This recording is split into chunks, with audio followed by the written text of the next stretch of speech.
जय हिंद साथियों, स्वागत है आप सभी का शाइन वाईटी क्लासेस में। हिंदी शॉर्ट हैंड की प्रैक्टिस डिक्टेशन 80 शब्द प्रति मिनट गति से डिक्टेशन 5 सेकंड में शुरू होगी। स्टार्ट। हमारे सामाजिक जीवन में बातचीत या संवाद एक बहुत ही महत्वपूर्ण हिस्सा है। अंग्रेजी में जिसे हम नेगोशिएशन कहते हैं, उसका आज के दौर में अच्छा खासा बोलबाला है। दरअसल बातचीत एक कला है, ये सब जानते हैं, लेकिन यह आज नौकरी से लेकर घर परिवार, देश विदेश, उद्योग व्यवसाय आदि के क्षेत्र में सभी की वस्तु स्थिति के निर्धारण का आयाम बन चुकी है। खास तौर पर दो लोगों के बीच आपसी संबंधों में निरंतरता के लिए संवाद या बातचीत एक सबसे अहम कारक होता है।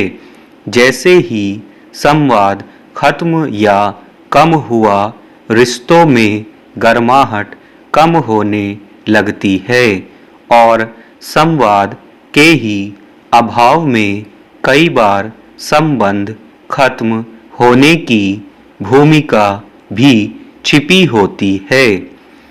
जबकि सिर्फ इसी के एक सिरे को पकड़कर रिश्तों की कमजोर होती डोर को भी फिर से जीवन दिया जा सकता है।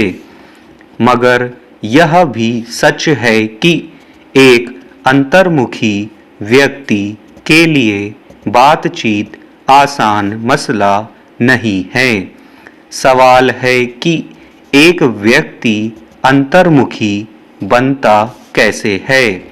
बातचीत को श्रेष्ठ बनाने के उद्देश्य से बालपन से ही स्कूलों में कविता पाठ, वाद विवाद, लेखन पाठ जैसी प्रतियोगिताएं आयोजित की जाती रही हैं।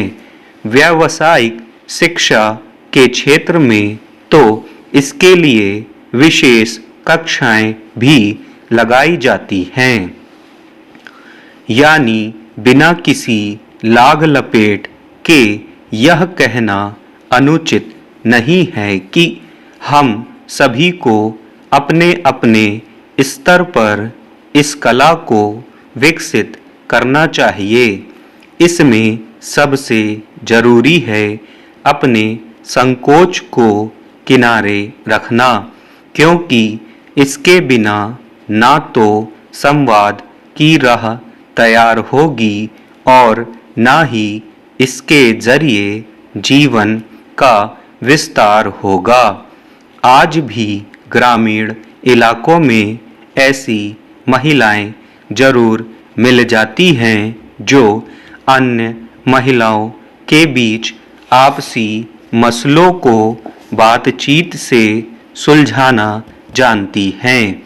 हालांकि उन्होंने किसी प्रबंधन संस्थान से ना तो कोई डिग्री ली होती है और ना ही कहीं से कोई प्रशिक्षण लिया होता है, लेकिन उनका आत्मविश्वास, बोलने की कला और दिमाग की स्थिरता उन्हें मसलों को सुलझाने तक लेकर जाती हैं। बड़े बड़े प्रबंधन संस्थानों ने ऐसी व्यवस्था की है और इसी के तहत चलते हैं कि जो बच्चे उनके यहाँ पढ़ें वे इतने पारंगत हो जाएं कि किसी भी तरह की समस्या, समझौता या अन्य किसी व्यावसायिक उद्देश्य को पाने के लिए बातचीत की कला में माहिर हो जाएं। बातचीत की कला में सबसे जरूरी चीज यह है कि शुरुआत कैसे हो। यह शुरुआत हमारे सामाजिक जीवन से ही जुड़ी होती है। बच्चों को समझने से अलग किसी कोने में खड़ा या फिर आसपास के माहौल से कटा हुआ रखना ही पहली गलती होती है। स्टॉप।